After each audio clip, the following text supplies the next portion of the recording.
Have you ever wondered how animated GIFs are made? Ever wanted to spruce up your visuals by making it your own? Need some extra movement to catch attention? Well, you're in luck because I'm going to show you how to make a simple animated GIF to add something special to your videos using the online application Brush.NInja. First of all, type Brush.NInja in the address bar. It will take you to a screen that looks like this. Now, this tutorial will be very simple. I'm going to only show you a few of the tools available to you on the online program. We're going to create an animated bouncing ball to add to my logo that you saw at the beginning of this video. With that in mind, there are a few things we need to do to get our canvas ready. First, I'm going to turn on this onion skin. What that does is allow me to see a ghost-like image of the previous frame of video that I created. Frames are like pictures you create in a sequence. Much like video is simply many pictures taken in a row, hence the name moving pictures, or movies for short. This will allow me to keep track of where I need to place my ball on the screen. I am going to choose the pen tool and pick a dot. I chose this because if I choose the shape tool circle, it has a hole in the center and I don't want that. Next, I'm going to choose the color yellow. There is a color picker available if you can't find the exact shade you want in the presets, but this yellow will do just fine for me.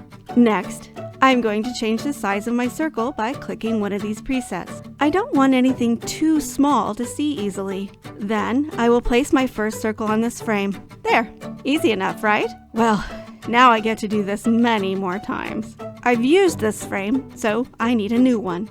Toward the bottom of the screen, right in the middle are these two options. I am going to choose the right one. This allows me to make a new frame right after the one I just made. I can place a new circle on this frame, slightly below and to the right of the last one, thanks to the onion skin allowing me to see where I put the last one.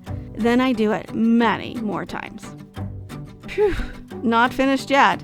I need to kind of squish my circle when it reaches the bottom and side of my screen to give it the appearance of a ball striking an object. I do that by picking the select tool, then selecting the ball on that frame and moving the top or side control in a little bit. It creates a flattened ball. Then I keep going, once again flattening it a little when it bumps the side. Once I have where I want my ball to land, then I'm going to keep it in the same spot by duplicating that frame. This allows it to remain exactly in the same place without my having to fine-tune it every time. It is the left icon on my frame at the bottom of the screen. Now I am going to choose the line tool and draw several rays around my ball, one at a time on a duplicate of the previous frame. This will add my rays one at a time. Finally, I am going to use the pencil tool and change the color to black and draw eyes on a frame, make a new frame, and draw a smile. This will be the last frame of my animation, so I'm going to use this plus sign right above my frames at the bottom to extend this frame out for about the length of 10 to 15 frames. Let's watch our finished product. It's a little slow for me, so I'm going to adjust the speed using the Set Animation Speed tool. Yay! That's what I wanted. So now I am ready to export it. First, I'm going to save my project, then export it as an animated GIF. You have a few options here. Pick the one you want and then export. It takes only a few seconds or so, depending upon how long your animation is. Then I can view the final product. Adding it to my logo is as simple as loading it and my logo into video editing software, and voila! Thank you for your time, and I hope you enjoy creating your own animated GIFs with the free program Brush.NInja.